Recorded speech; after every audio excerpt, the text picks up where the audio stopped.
Kashmir life के आज के शुमारे में आपका इस्तकबाल है। आज के इस शुमारे में जिस ख़ास मौज़ू के तहत हम बात करने जा रहे हैं, उसका ताल्लुक बराह रास्त हमारे बच्चों के ज़हनी सेहत से है। हाल ही में हमने ये देखा कि 12वीं जमात के सालाना इम्तिहानात के नताइज सामने आए।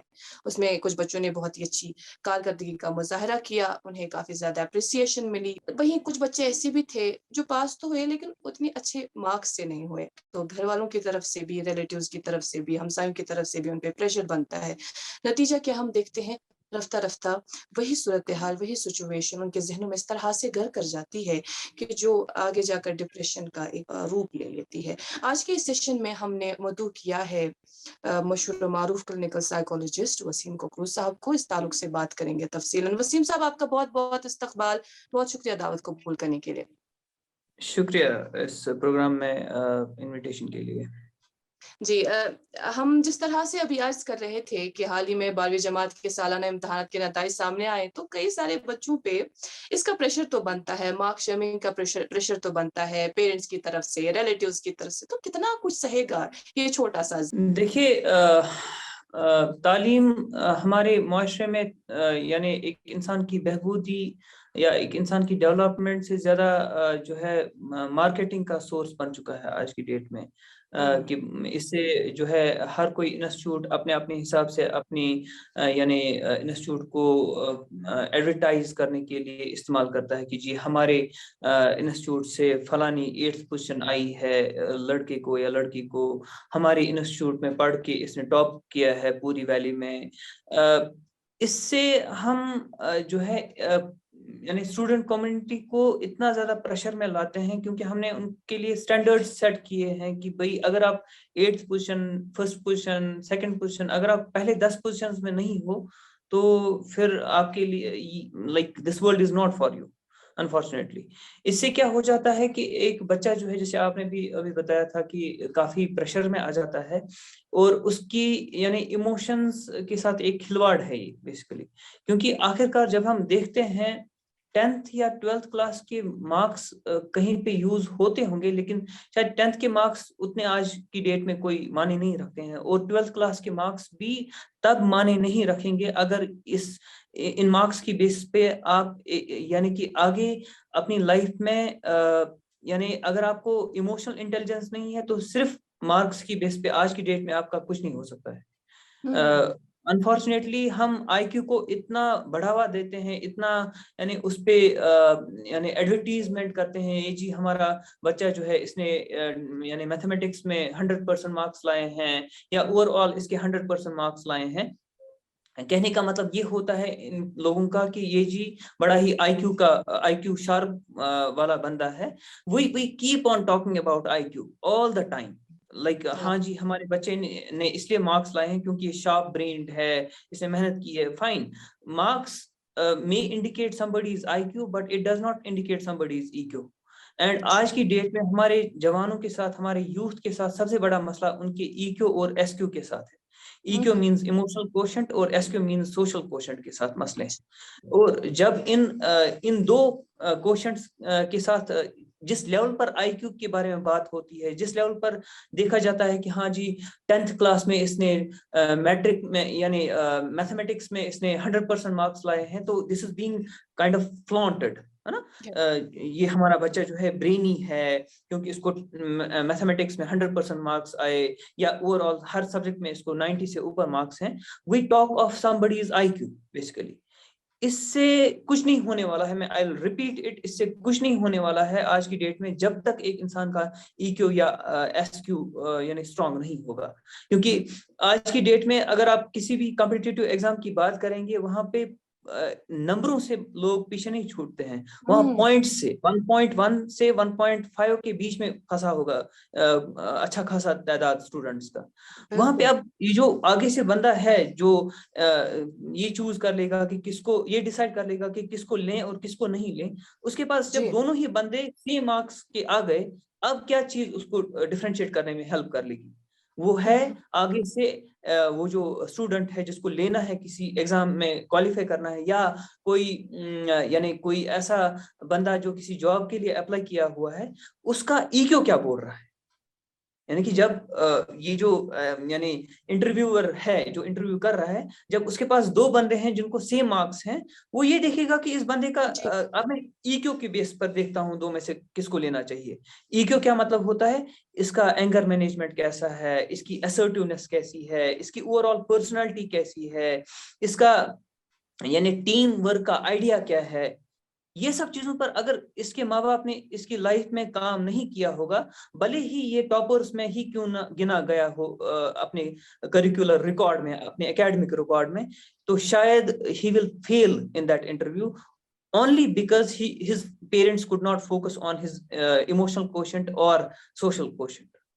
तो कहने का मतलब ये है कि अब इसी तरीके से मैं एक और पिक्चर ड्रॉ करता हूं यहाँ पे, वो ये कि दूसरा बंदा है, उसको शायद 70s में भी मार्क्स ना आए हों बचपन से ही, और वो उस लेवल पे नहीं हो जो 90s में दूसरे बंदे को मार्क्स आए हैं, लेकिन अगर उसके पास आज की डेट में इमोशनल कोशेंट है, यानी उसके पास हाई इमोशनल इंटेलिजेंस है, तो ओवरऑल उसकी जिंदगी जो है वो उस 90% टॉप स्कोरर से ज्यादा बेहतर हो सकती है।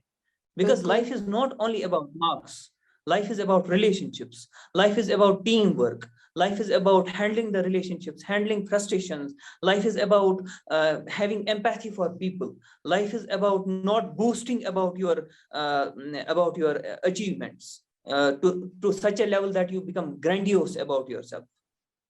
So वो कहाँ से आएगा, जब जी, आपने यानी कि उसको ग्रैंडियोस खुद बनाया, क्योंकि उसने मार्क्स इतने लाए हैं, अब उसको लगता है कि मैंने जी दुनिया का सबसे बड़ा काम किया है, जबकि मार्क्स लाना is just a part of life, life it's not the exactly you whole. Are right. जी, जी, वसीम साहब, जिस तरह से हम ये देखते हैं ना हमारे समाज में मार्क्स शेमिंग के हवाले से, इस तरह से हमारे ज़हनों में घर कर चुका है कि अगर 498 भी हुए बच्चों को, तब भी ये कहा जाता है कि आपने बराबर 500 में से 500 क्यों नहीं लाए? ये देखिए इस तरह अनफॉर्चुनेट, की। तो ऐसे में अनफॉर्चुनेट। पेरेंट्स पेरेंट्स का क्या रोल बनता है यहाँ पे? पेरेंट्स पे क्या ज़िम्मेदारी आई थी? देखिए इकरा जी, पहले तो ये समझें कि ये जो मार्क्स के पीछे पड़े हुए हैं पेरेंट्स, इससे बच्चे पर असर क्या पड़ेगा। इससे बच्चे पर हुँ, हुँ। असर इस चीज का पड़ेगा कि बच्चे में परफेक्शनिस्टिक टेंडेंसीज पैदा हो जाएंगी। परफेक्शनिस्टिक टेंडेंसीज मींस कि मतलब उसको, वो कभी कंटेंट फील नहीं करेगा अपनी लाइफ से, वो हमेशा अपनी गलतियों को यानी चुन चुन के अपने आप को कोसता रहेगा पूरी जिंदगी। अब जब आपने उसके 498 को पर फोकस नहीं किया, बल्कि उन 2 मार्क्स पर फोकस किया जो उसने किसी वजह से उसके कट गए हैं, what are you teaching him और her? You are teaching him और हर की वो जो बाकी जो आपने मेहनत की है ना, दैट्स ऑफ नो वैल्यू। हाँ, ये जो आपने अभी यानी कि ये जो 2 मार्क्स आपने काटे हैं ना, इस पे फोकस करो। दैट मीन्स कि आप उसकी हार्ड वर्क को कभी अप्रिशिएट नहीं कर रहे हो, आप उसकी सिर्फ फेलियर्स पर फोकस कर रहे हो, और उसको ये फील करा रहे हो कि ये जो आपके मार्क्स कटे हैं, this should not have happened. नतीजा, एक इंसान हमेशा, यानी अगर फॉर एग्जाम्पल हमारे जमाने में अगर किसी को 400 मार्क्स आते थे तो पूरा मोहल्ला जो है मिठाई लेके आता था। आज की डेट में अगर 400 किसी के घर पे आए होंगे 5 में से, तो शायद 100 मनाने आएंगे उसके घर पे कंपेयर कि करने लगते हैं। कंपेयर बिल्कुल। करने लगेंगे। भाई वो देखिए उसके 4.5 मार्क्स हैं, 450 मार्क्स हैं, वो जी आपका अपना क्लासमेट है, वो उसकी तरफ देखो, वो जी अपना पफेरा भाई है उसकी तरफ देखो, उसने आपसे ज्यादा मार्क्स लाए हैं। करना क्या है इन मार्क्स का? हुँ, हुँ। कुछ नहीं होने वाला है मार्क्स ऐसे हासिल करने से, और इस मार्क्स की रेस कराने से बच्चों की। मैंने जी, अभी अर्ज किया था कि जब तक आप इमोशंस को हैंडल करना नहीं सिखाएंगे, तो आप ग्रैंडियोस हो सकते हैं मार्क्स ज्यादा लाने से। आपको सही बात। लगेगा मेरे इर्द गिर्द ही पूरी दुनिया घूम रही है। और फिर अनफॉर्चुनेटली देखिए होता क्या है, देखिए जिंदगी जो है, जिंदगी इतनी लीनियर नहीं है। It can have, you can have your own rough pets in your life. अब जब आपने बचपन से ही उसको सिर्फ इतना बताया कि मार्क्स लाने हैं, मार्क्स लाने हैं, और आपने किसी और एरिया पर उसके काम नहीं किया, उसकी फ्रेंडशिप्स का उसका अता पता नहीं है, उसकी सोशल रिलेशंस को उसका अता पता नहीं है, उसके सेल्फ केयर का उसका अता पता नहीं है, उसके रिलीजन का उसका अता पता नहीं है, उसके कम्युनिटी में उसका क्या कंट्रीब्यूशन होना चाहिए था उसका कोई अता पता नहीं है। फिर वन फाइन मॉर्निंग, मिसाल के तौर पर फॉर एबीसी रीजंस, उसकी एजुकेशन में भी कुछ गड़बड़ हो गया। अब उसको दिखाने के लिए क्या रहा उसकी जिंदगी में? मतलब वो तो फ्लॉन्ट करता था अपने मार्क्स, वो तो फ्लॉन्ट करता था कि ये जी मैं जी खतरनाक हूँ पढ़ाई में। अब अगर किसी वजह से फॉर एग्जाम्पल उसको कोई ऐसी हालत हो गई, मिसाल पर कोई दर्द ही हो गया जिसकी वजह से वो एग्जाम में क्वालिफाई नहीं कर पाया, या किसी वजह से उसका एग्जाम छूट गया, अब तो इतना खुद को कोसेगा उस दिन कि शायद वो ही कैन टर्न सुसाइडल, क्योंकि उसके पास कुछ और दिखाने को है ही नहीं रहा। And I have seen in my clinical experience, I have seen doctors visiting my clinic, जिनको बचपन से ही ऐसा ही बनाया गया था कि भाई आपको सिर्फ पढ़ना है, आपको सिर्फ पढ़ना है। ठीक, वो डॉक्टर तो बन गए, लेकिन आज की डेट में वो इस हालत में है कि they are seeking divorce from their wife because they don't know how to handle families, they don't know how to handle relationships. Okay, तो ये कहां से आया? ये उनके पेरेंट्स ने हाइपर फोकस किया था उनकी पढ़ाई पर। अब जब पढ़ाई के बगैर उनको पता ही नहीं है, उनको यानी रोटी लाने का पता नहीं, तो अब दुनिया के साथ क्या लड़ेंगे, वो हालात के साथ क्या लड़ेंगे, वो कैसे एक कंप्लीट इंसान बन पाएंगे? क्योंकि आखिरकार आपको कहीं सेटल तो होना है ना, कल को आप इंजीनियर भी हो, कहीं शादी तो करनी है ना, घर तो बसाना है ना। वो आपकी सिर्फ इंजीनियर होने से तो नहीं बसेगा, आपकी डॉक्टर होने से तो नहीं बसेगा ना। उसके लिए तो आपको बाज़ाब्ता तौर पर एक कंप्लीट अंडरस्टैंडिंग होनी चाहिए लाइफ किन किन पिलर्स पर खड़ी होती है। आपको ना ही रिलेशंस का पता है, ना ही फ्रेंडशिप्स का पता है, ना ही सेल्फ केयर का पता है, ना ही रिलीजन का पता है, ना ही कम्युनिटी का पता है। अगर आपको पता है तो सिर्फ हाँ जी मैं डॉक्टर हूँ या मुझे डॉक्टर बनना है। अब अगर आप भले बने भी डॉक्टर, क्या होगा उस डॉक्टर बनने से? Unless you do not have proper emotions, unless you do not have stability in your emotions. तो पेरेंट्स एक यानी कि हमारी यूथ को गर्द आब कर रहे हैं, ऐसे बिल्कुल मार्क्स की रेस दे दे के उनका दिमाग खराब कर रहे हैं। और इसी तरीके से फिर जब वो अपनी इमोशंस को हैंडल नहीं कर पाते हैं, finally either they turn to addiction, substance abuse, और they turn to something else that is very detrimental to their life. और नतीजा फिर लास्ट पे वो सुसाइड भी कर सकते हैं। And I am not surprised कि लोग सुसाइड कर लेंगे, specially around the time when these results are over, out. Yes, obviously. Comparison पे comparison. वसीम साहब, चूंकि कायनात जो है यकीनन तवाज़ुन यहाँ पर भी बरकरार है, बैलेंस्ड है, हर एक जगह बैलेंस होना बहुत ही लाजमी है। जैसे कि आपने कहा EQ और SQ, इस ताल्लुक से हमारे जहन में शायद ये कॉन्सेप्ट ही नहीं था कि EQ क्या है, SQ क्या है। IQ पे तो हम लोग फोकस करते रहते हैं। लेकिन जैसे कि आपने कहा डॉक्टर ही हो, इंजीनियर हो, लेकिन अगर रिलेशनशिप को संभालना नहीं आया तो वो शख्स क्या करेगा, किस तरह से हैंडल करेगा सब? तो उसके लिए जाहिर सी बात है फिर आप जैसे क्लिनिकल साइकोलॉजिस्ट का ही सहारा लेना पड़ता है, आपकी हेल्प लेनी पड़ती है। कई सारे केसेस आपने देखे होंगे, कुछ बच्चे आते हैं किसी भी तरह के जो दबाव से गुजर रहे हों, केसेस हमारे साथ चलते क्या हैं। जी आप बोल रहे हैं क्या कुछ केसेस आते हैं? आप बताइए क्या नहीं हमने देखा है पिछले 7 साल की क्लिनिकल एक्सपीरियंस में, जब से मैंने इस फील्ड को ज्वाइन किया। मींस जी, बंदे को आप बीमार बनाते हैं कंपैरिजन कर करके, बंदे को आप उसका सेल्फ एस्टीम उससे छीन लेते हैं, उसकी सेल्फ आइडेंटिटी उससे छीन लेते हैं। वो आपके हिसाब से मार्क्स नहीं लाता है तो वो इंसान ही नहीं कहलाता है आपकी नजरों में। और फिर वो जख्म जो उसको इमोशनल स्कार्स मिले होते हैं बचपन में, ये कंपैरिजन सुन सुन के हर रोज उसका दिमाग खराब हुआ होता है, यही कंपैरिजन लेकर वो पूरी जिंदगी फिर खुद को कोसता रहता है।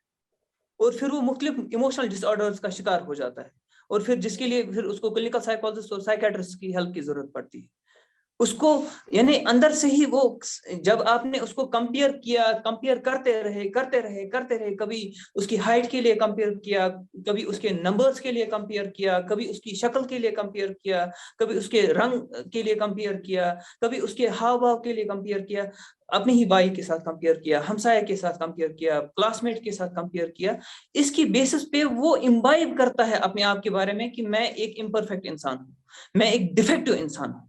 और यही डिफेक्ट इंसान जब इसको ये यानी जहन में आ जाता है कि मैं एक डिफेक्टिव इंसान हूं, ये इसको पूरी जिंदगी के लिए सेल्फ क्रिटिसिज्म में फंसा देता है।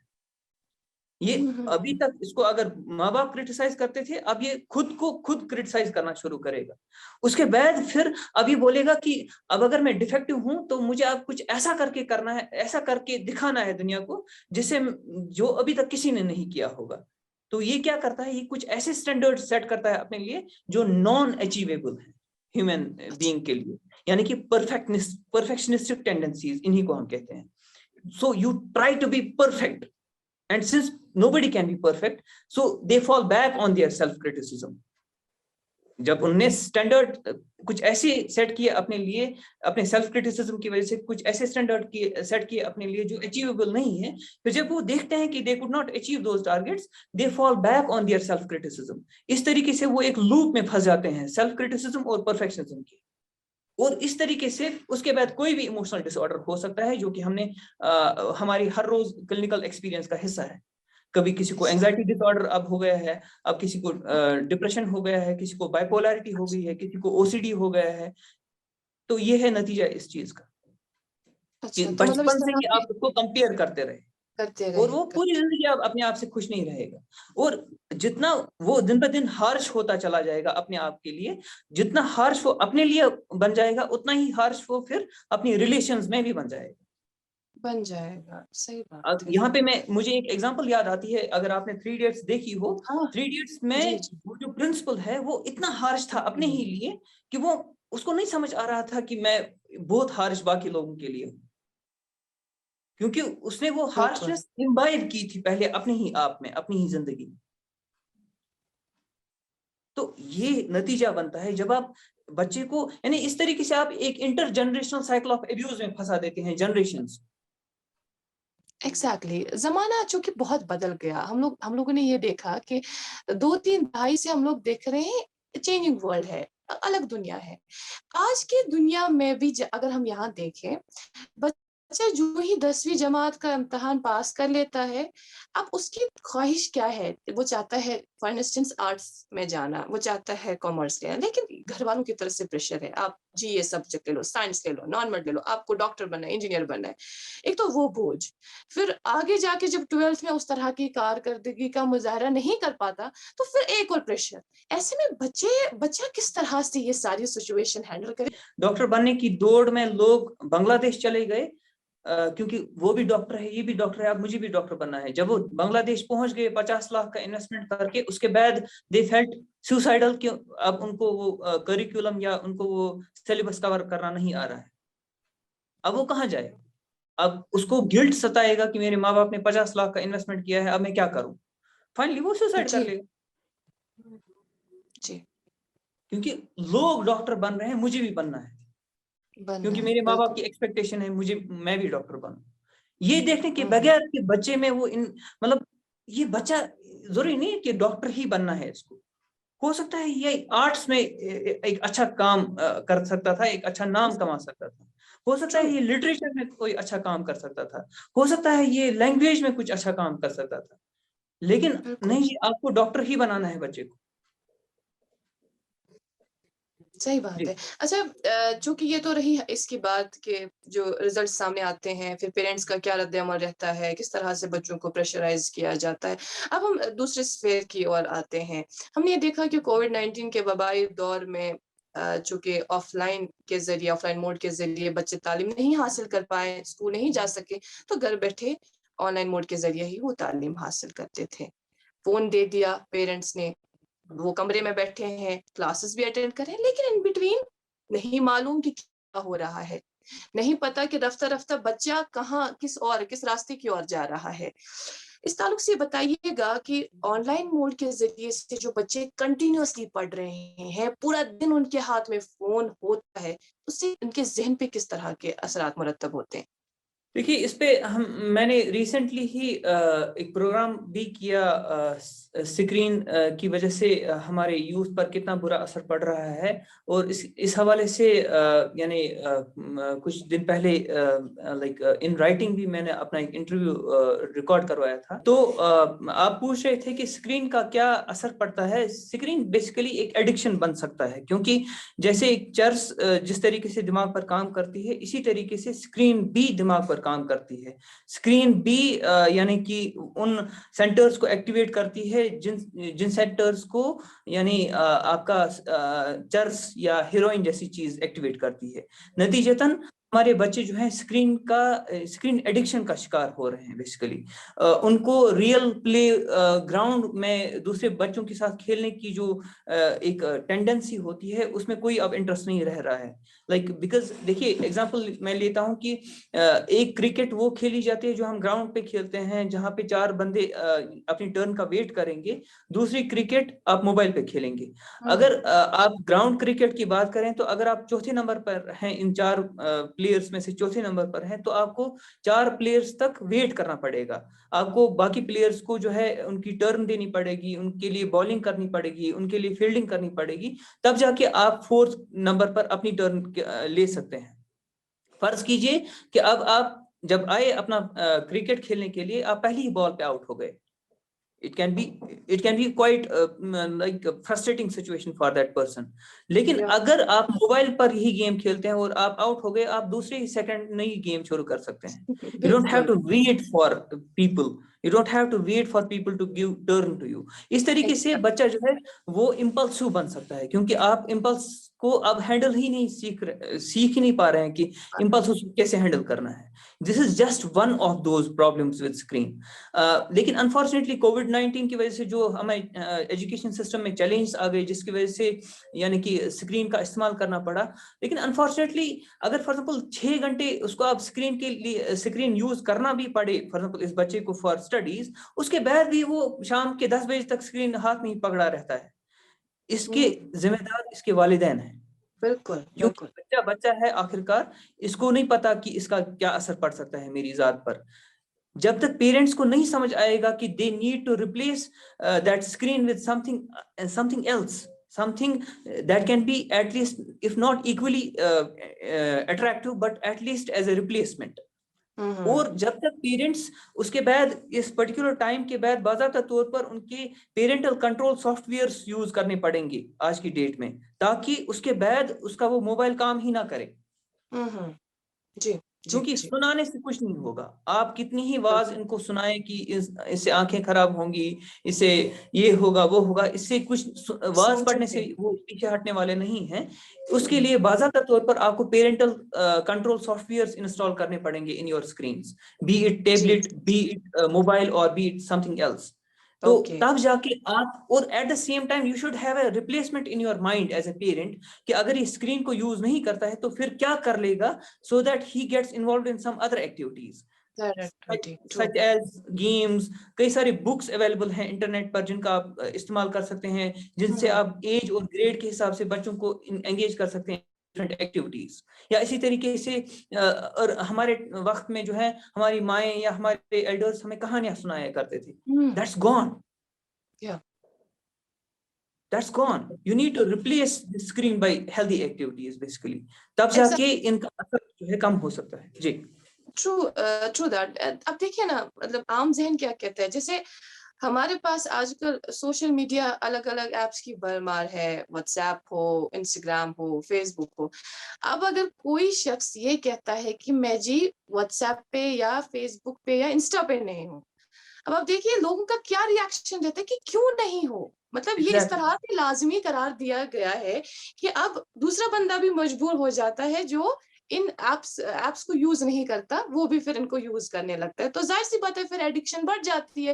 पेरेंट्स भी फिर लग जाते हैं अपने-अपने काम के साथ, चाहे वो सोशल मीडिया पे कुछ देख रहे, बच्चा बेचारा क्या करे, वो इन बिटवीन बैठा होता है, देख रहा होता है। कई सारे वालिदैन बिलखुसूस जो अभी ये प्रोग्राम देख रहे होंगे हमारा, जो ये हमारा अभी सेशन देख रहे होंगे, तो उनके ज़हनों तक ये बात ज़रूर दी जानी चाहिए कि बच्चा जो सबको देख रहा है, उसके ज़हन में क्या चल रहा होगा तब? इकरा जी देखिए, कई बार मेरे कुछ पेशेंट्स ऐसे भी हैं, वो इस वजह से परेशान हैं कि देखिए मेरे इंस्टाग्राम पर मुझे इतनी ही लाइक्स हैं या फॉलोवर्स हैं और मेरे फ्रेंड के इतने फॉलोवर्स हैं। Like it becomes a competition. Yes, It becomes a exactly. competition. True. Unfortunately, this is such a rubbish thing कि मतलब मेरे इतने फॉलोअर्स हैं और उसके कम हैं। लेकिन जब आप एडोलसेंट माइंड की बात करते हैं तो it's not rubbish for them. As mature human beings, as adults, we feel कि well, it should not matter. लेकिन for them it matters because it's somehow associated with their self image now. कि मतलब उनको Facebook पर कितने followers हैं, उनको Insta पर कितने लोग फॉलो कर रहे हैं, एंड देन उस रेस में वो ऐसे फंस जाते हैं कि फिर वो ऐसे वीडियोस बनाना शुरू करते हैं जो morality like devoid of morality होते हैं, एग्जैक्टली क्योंकि उनका फॉलोअर्स चाहिए। वो कहाँ से आता है? वो कहाँ से आता है? वो इस यहाँ से आता है कि पेरेंट्स को फुर्सत नहीं है to look into the lives of their children. True तो ट्रू दैट। इसीलिए ये तमाम चीजें जो हैं, अगर मैं कुल मिलाकर आपको कहूं, इन तमाम चीजों के लिए मैं पेरेंट्स को जिम्मेदार ठहराता हूं, टीचर्स को जिम्मेदार ठहराता हूं, और मैं ये नहीं कहता हूं, I do not blame them, I basically we through this program want to draw their attention कि यस। मतलब they are failing somewhere, hmm. that they need to take care of their attitude towards their children basically. Exactly Wasim साहब, in between मुझे एक बात याद आ रही है कि हमारे जो वालिदैन हैं या हमारे जो ग्रैंड पेरेंट्स हैं, जब हम लोग छोटे थे, मुझे ये याद आ रहा है, मोबाइल वगैरह का उतना इंक्लूजन नहीं था हमारी लाइफ में, तो उनके तजुर्बात क्या हुआ करते थे जिंदगी के हवाले से, वो बचपन में खुद क्या किया करते थे, वो हमारे साथ शेयर किया करते थे, फिर हम लोग उसको एज लेसन लिया करते थे। मेरे ख्याल से आजकल की जो जनरेशन आ रही है, उन शायद ही उनके साथ इस तरह की बातें शेयर की जाती हो, शायद ही उनके जहनों में इस तरह की बातें आती हो कि स्ट्रगल भी कोई चीज है लाइफ में, कभी किसी को स्ट्रगल भी करना पड़ा है। एग्जैक्टली व्हाट्स योर टेक जब ऑन दैट? आपको देखिए, जब एक बच्चे को हर चीज बिला कोशिश के, बिला स्ट्रगल के मिलना शुरू हो जाए, उसके कमरे में एसी लगा हुआ है, उसका कालीन बिछा हुआ है, उसको यानी कि उसके कमरे में आपने स्मार्ट टीवी लगाया हुआ है, अब वो क्या जाने की स्ट्रगल क्या है।